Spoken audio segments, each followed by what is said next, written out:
Hello, good morning. A very warm welcome to all our participants and thank you very much for joining us for today's CME section. I'm Dr. Muniamal and I have the pleasure of being your moderator for this section. Okay, today's topic is Making Lean Last, a framework for sustainable implementation. A timely and important subject as we continue to strengthen quality improvement effort across our healthcare system. So what is Lean Healthcare? Okay, Lean Healthcare has been a key initiative within the Ministry of Health Malaysia in driving efficiency, reducing waste and improving patient-centered care.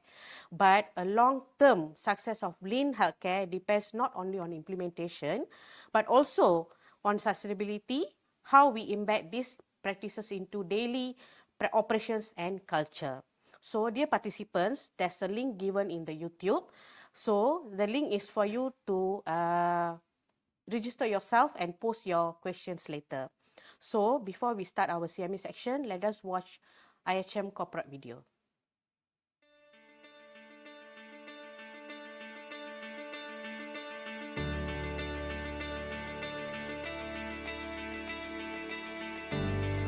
The healthcare industry is continually evolving, which poses new challenges in the world today. The need for health management arises with advancing technological innovations, changes in healthcare regulations, and ever-rising patient expectations. Marking its success since its humble beginning in 2000, the Institute for Health Management is part of a remarkable journey that many can attest to. We are committed to being a research and training hub, as well as providing invaluable consultancies to fulfill health management needs in delivering and managing quality healthcare in Malaysia. Throughout the years, our evidence-based health management researchers strengthen decision-making and facilitate vital policy formulation and implementation throughout the Ministry of Health.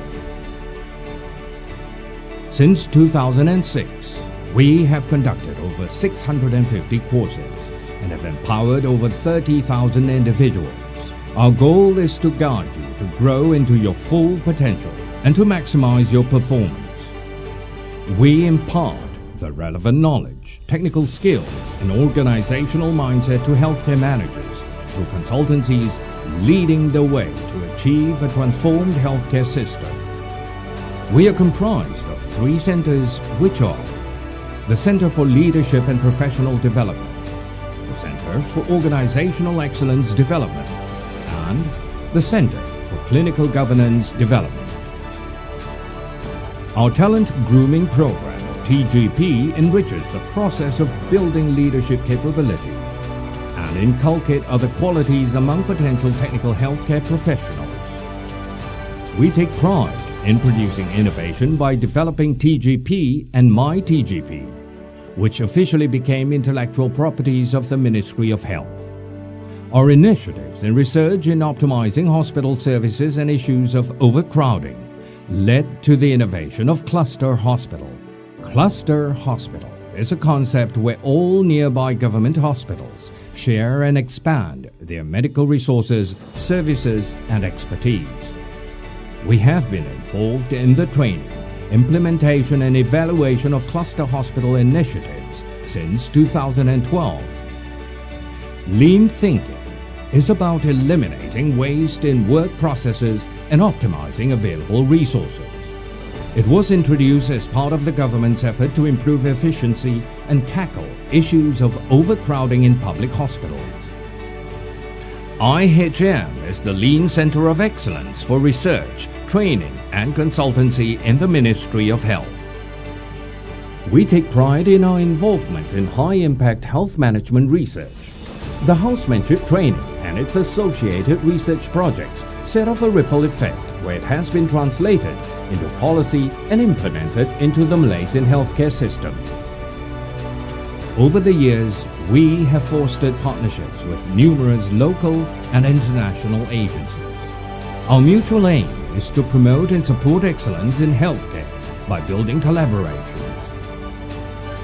We grow in strength, in line with a vision of striving towards the center of excellence in health management.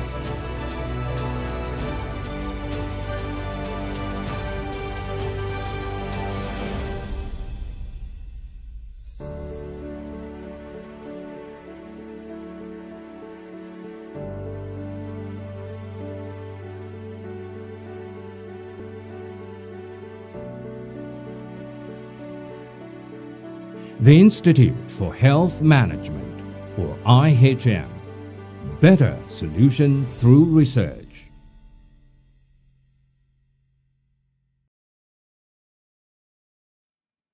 Okay, welcome back. We have with us today is Miss Lamkai from Institute for Health Management, who will be sharing insight and strategies on sustaining lean practices in our healthcare facilities. So without further delay, I now invite our speaker, Kai, to begin today's section. So Kai, the floor is yours. All right, good morning, everyone. Thank you so much, Muni, for introducing me. You did very well for the opening just now. So I'm really grateful today to be able to share this platform together with Muni, who is not only the moderator for today, but also part of the team member for this study. So as Dr. Muni mentioned, I'm Kai, and today I'll be sharing on the CME from our study findings. And the title for the CME today is Making Lean Last, a Framework for Sustainable Implementation. So the focus of our CME today is to ensure how lean can be sustained for a long run within the health facilities.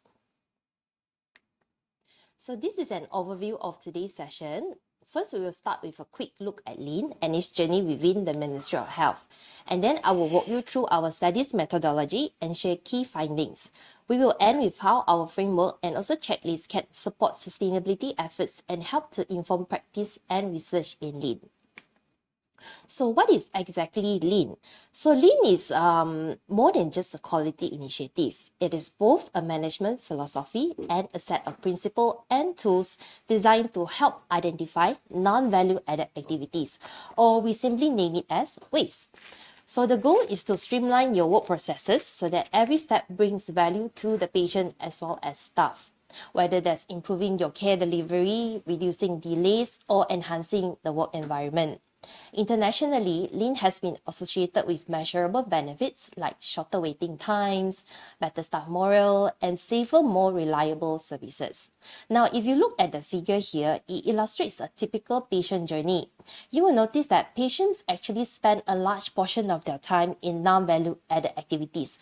Things like waiting, unnecessary movement, or redundant steps. This is where lean comes in.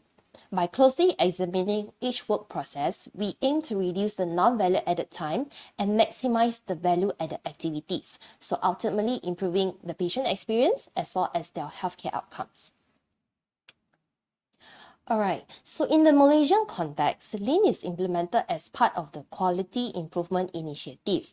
It follows a structured 6-month cycle, and this is the training structure we use when IHM provide training to healthcare facilities.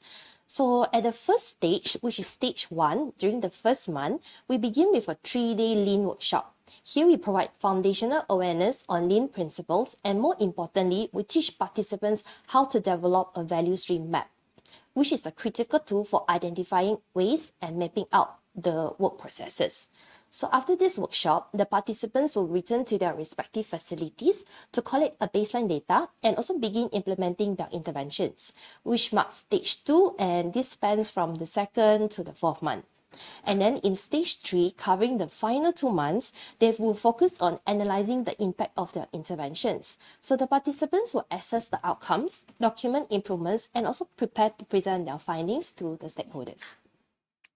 Let us see what is the lean journey in MOH Malaysia. So lean is first initiated in 2013, starting with a pilot project at Hospital Sultan Ismail, HSI, and was further implemented at HSTAR in 2014. So as these improvements become evident, the ministry adopted an agile phase approach to scale up the implementation of lean nationwide. So since then, lean has expanded beyond hospitals to cover various healthcare programs such as pharmacy, dental services, and primary care clinics. Now, more than a decade later, the focus has shifted from the initial implementation to ensuring sustainability. So to support this sustainability, MOH has invested in training of trainers, thereby enabling facilities to build their own internal capacity. So more recently, they have also introduced Lean Six Sigma training to equip practitioners with more advanced skill. So they also empowered flying squads at state health departments who can actually provide technical support and coaching to ensure Lean efforts continue to grow and evolve within the ministry. So as you can see, Lean has come a long way since its introduction in 2013. With over a decade of implementation and also expansion across various programs, the focus has naturally shifted towards sustainability. And that's one of the reasons why we do this study. So while there is abundant literature on how to implement Lean, there is still no clear consensus on what truly defines Lean sustainability. So for our study, we define sustainability as the presence of factors that support the maintenance of Lean. So within the MOH, the long-term sustainability of Lean is still somewhat uncertain, partly due to limited reporting on sustainability factors. And on top of that, the existing evidence we do have is often fragmented, which makes it a little bit challenging for practitioners to come up with strategies to sustain Lean in their own context. So as you can see, this study will try to bridge the gap by achieving two objectives. First is to identify the key sustainability factors affecting Lean in healthcare. And then once we have all the factors, we will organize them into a framework and also provide a checklist that facilities can actually use. So this slide gives a quick overview of how we conducted the study, which will be further explained in more detail in the following slide. So first, what we did is that we identified the factors affecting Lean sustainability through a combination of scoping review and also in-depth interview. The scoping review identified key sustainability factors for our interview guide in the qualitative phase. So we interviewed a diverse group of participants, including key decision makers, hospital-based Lean implementers, to ensure that we have a well-rounded perspective. And the hospital chosen for this study was among those involved in the initial phase of Lean implementation within the MOH. After we have all the factors from the scoping review, the in-depth interview, we then use a thematic analysis to analyze the finding and subsequently use it to develop the framework. And then further along, recognizing the need for an assessment tool, we further adapted the framework into a checklist to help facilities assess and also plan for their sustainability in a more structured manner. After that, we also validated both the framework and also the checklist by gathering feedback from Lean experts, including those from academics, Lean champions, and also quality managers. So lastly, we pilot tested the checklist in one of the health facilities to assess its usability in a real-world setting. So let's move on to the key findings. So in our scoping review, we included a total of 40 articles that met our inclusion criteria. And as you can see, the majority of the studies were from the United States, which isn't surprising because they have been one of the pioneers in Lean healthcare implementation. So from these articles, we identified a wide range of factors related to Lean sustainability, which were then thematically grouped into 10 key categories as shown in this slide. So these 10 key categories serve as the structure for our interview guide for the subsequent qualitative phase. So this is the key findings for the qualitative interview. So for the qualitative phase, we managed to conduct a total of 14 IDIs. So as I mentioned, participants from key decision makers, as well as allied health professionals, medical professionals who come from various departments within the hospital. And also in this slide, as you can see that we highlighted a key verbal theme from a decision maker. So they make sure that sustainability actually involves embedding Lean into the hospital culture and also maintaining a continuous improvement. So these perspectives serve as a key insight in shaping the following framework. Okay, so let's finally look at the framework. So this is the framework that we came up with after we did the scoping as well as the IDI. So this framework consists of sustainability factors that will group into 11 themes. So there's 11 blocks in this house. It is arranged in building blocks where the position indicates its importance to sustainability. So the foundational resources, which is the most bottom layer, refer to the financial, human, and also the time resources needed to sustain Lean. And then the second layer actually refers to the building and motivating Lean implementers. So you can see that there is education, incentive, the attitudes behavior, as well as value-based Lean. And then further along, you can see there's two pillars. So the pillars on the left refers to the leadership, which anchors the resources and Lean implementers, while the pillar on the right, which is the governance, refers to the policy in place used to sustain Lean. Where if you can see in the middle, which is the core, there's the three circles. The three circles refers to the operational aspect of Lean implementation, which includes engaging stakeholders, using the right Lean tools, and then followed by the second cycle, which is the continuous monitoring and evaluation. And once you after you monitor and evaluate, you need to designate your Lean findings. And you can see that these three circles is actually a cyclical process rather than a linear one. So it reflects that Lean is a continuous improvement. So once every block is in place, it can help to build a Lean culture, which is the true north in Lean sustainability. Let's look at this framework in a more detailed manner. So as I mentioned before, resources is the base of the framework, which includes financial, human, and technological support. So without all these resources, sustaining Lean would be difficult. And then whereas the second theme, which is education, education refers to the level of Lean expertise and also ongoing training. So it involves developing Lean champion and also equipping staff at all levels with the necessary Lean knowledge. It's not just about initial training, but about building long-term capability throughout the health facilities so that the Lean principles are understood, practiced, and also spread by everyone from frontline staff right up to the leader. And then whereas for the third theme, the incentives involves providing recognition and reward to both individuals and also within the organization to encourage continuous participation. Whereas in attitudes and behavior, Lean sustainability depends on cultivating a workforce that feels empowered to drive change and also takes ownership of the process improvement.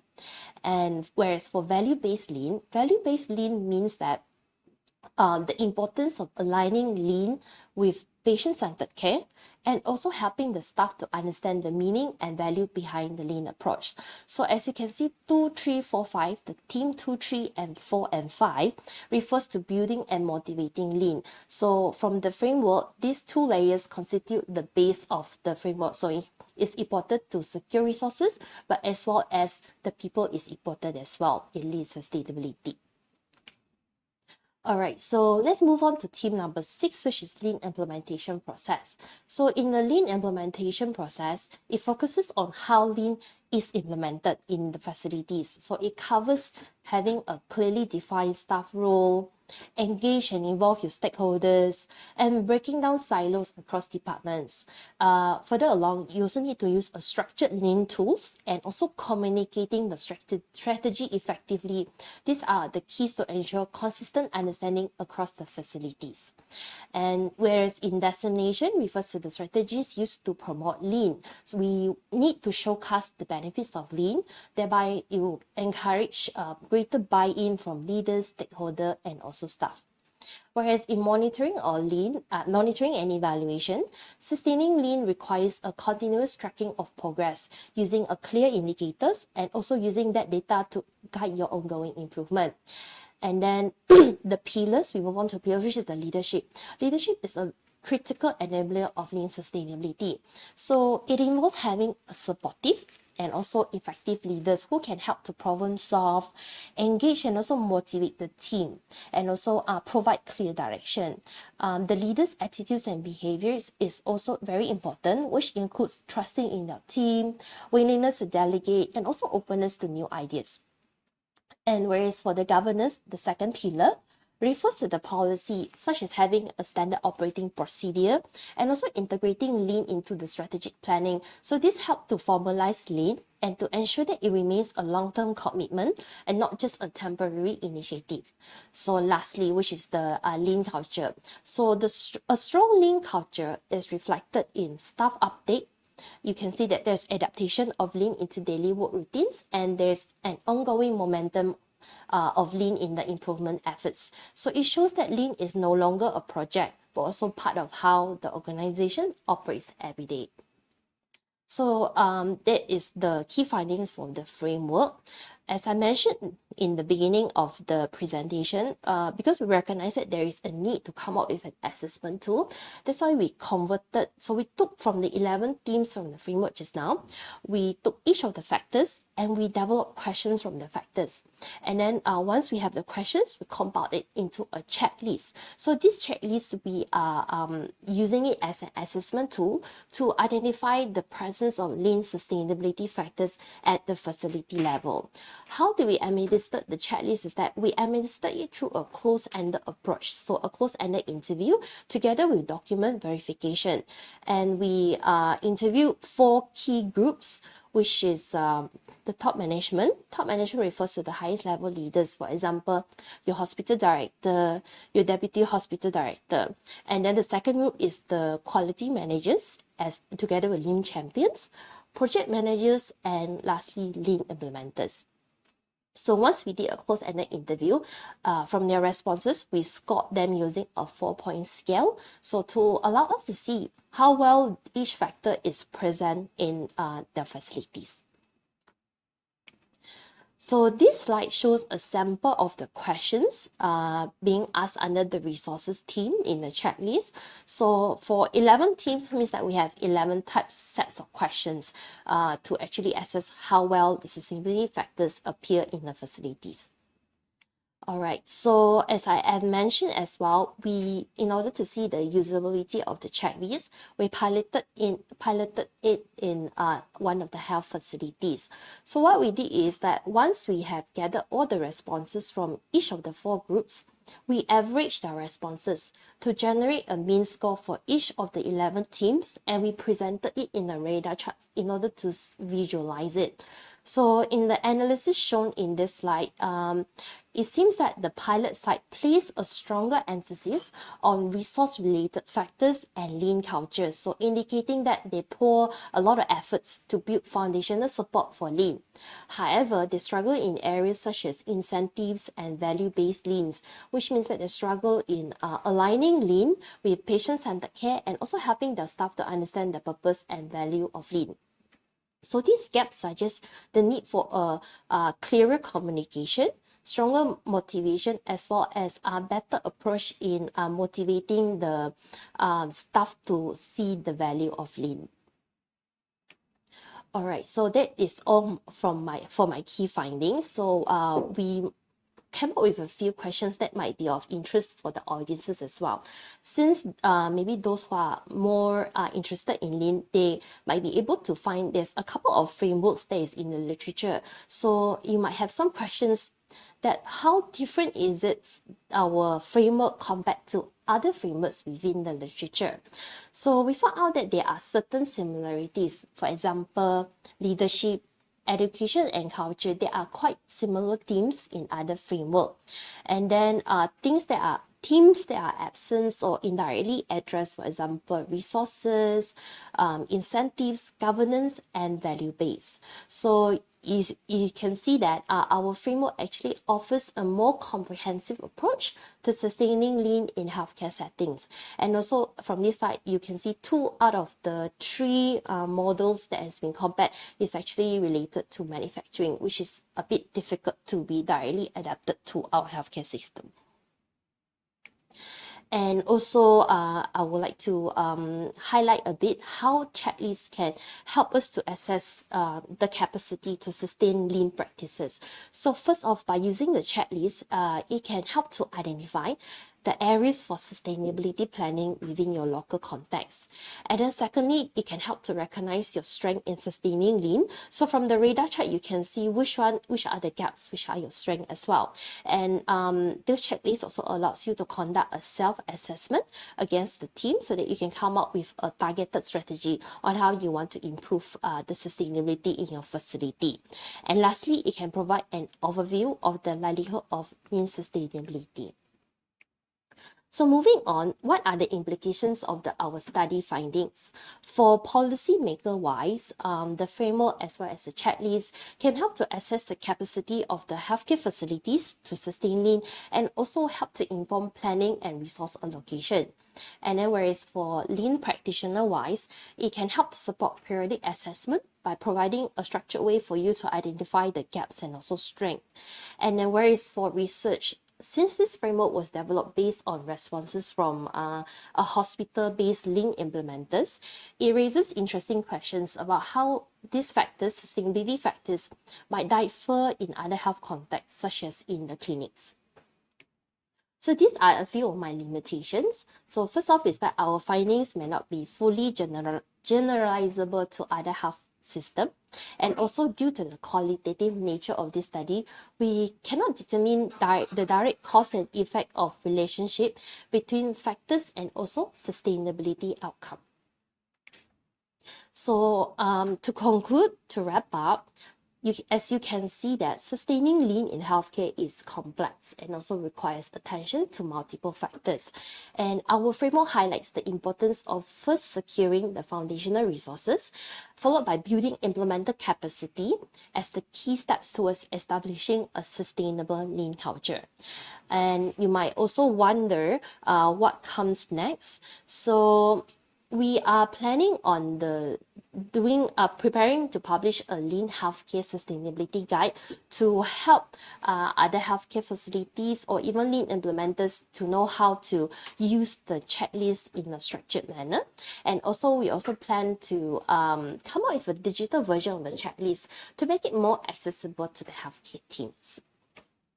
So these are the reading materials for audiences who are interested to know more about the study findings. We publish a few articles as well as research highlight on this study. So feel free to access this. And I have come to the end of my presentation, and we welcome any questions from the audiences. Thank you. And I'll pass it back to Muni right now. Okay, thank you very much, Kai, for the presentation. That was a very comprehensive section on sustaining lean healthcare practices within MOH facilities. Okay, Kai, we received few questions from our participants. So, can you allow me to choose the questions for you? Can, but not too hard, okay, Muni? Okay, I will try my best, okay, because the question is from our participants. Okay, I have faith in you. Okay. Our first question, why did you choose a combination of scoping review and qualitative interviews for this study? Okay, that's a very interesting question. I think the audiences who ask this must be very good in methodology, right? Since they asked this question, right? Okay, so we also thought about this, why we want to combine scoping review and also the qualitative phase, because first off, we want to ensure that the framework is both evidence-based, and also we want to ensure that it is locally adapted. So the scoping review helps us to map out all the existing literatures on key sustainability factors in lean healthcare. So once we have this evidence-based findings from scoping review, we use it to build our interview guide for our subsequent qualitative phase. So from our qualitative phase as well, we explore how the themes we found in scoping review is being reflected in the local context. And also, we also want to find any extra local sustainability factors that might not be able to find through scoping review. So to summarize, the reason we combine both approaches is that we want to ensure that we have the evidence base covered, and also at the same time, we do not want to miss any local factors that might actually be present in our MOH facilities as well. So I hope this answered the questions. Yeah, from the hope audiences. the participant happy with the answer. Okay, we go for our second question. Yeah, sure. Okay. How was the checklist administered, and why were there 4 different categories of respondents? Okay, so there's 2 questions in one, Yes. right? How was the checklist administered? Okay. And why were there 4 different categories of respondents? Why there's 4? Okay. So for the first question, how was the checklist being administered? I think maybe the audiences might be curious as well, because from the slide we did not really elaborate much on how we administered the checklist. So maybe I can explain a bit what we did. So the checklist is administered by the researcher, which is me, Muni, as well as other team members. So we were divided into pairs, And then each pair are tasked to interview each of the 4 different groups of respondents. So what we did is that from the checklist, we will read out the questions, and then based on the responses by the participants, we will score them according either 1, 2, 3, and 4. So based on their responses, see which the responses match, whether their responses match a score of 4, whether their responses match a score of 1 as well. And not only that, we don't only rely on their responses, we also rely on the documents that they provide. So for example, if we ask any training related questions, the document verification involves providing us a training schedule or any feedback form or some sort of documents that support their answer which is related to training. Okay, and then after that, because we know that since we are grouped into pairs, and then we scored the participants by pair, we want to ensure that there is reliability to the findings. So we also conducted an inter-rater reliability to ensure that there is a consistent there's a consistent manner the way we rate the responses as well lah. So that is for the first question.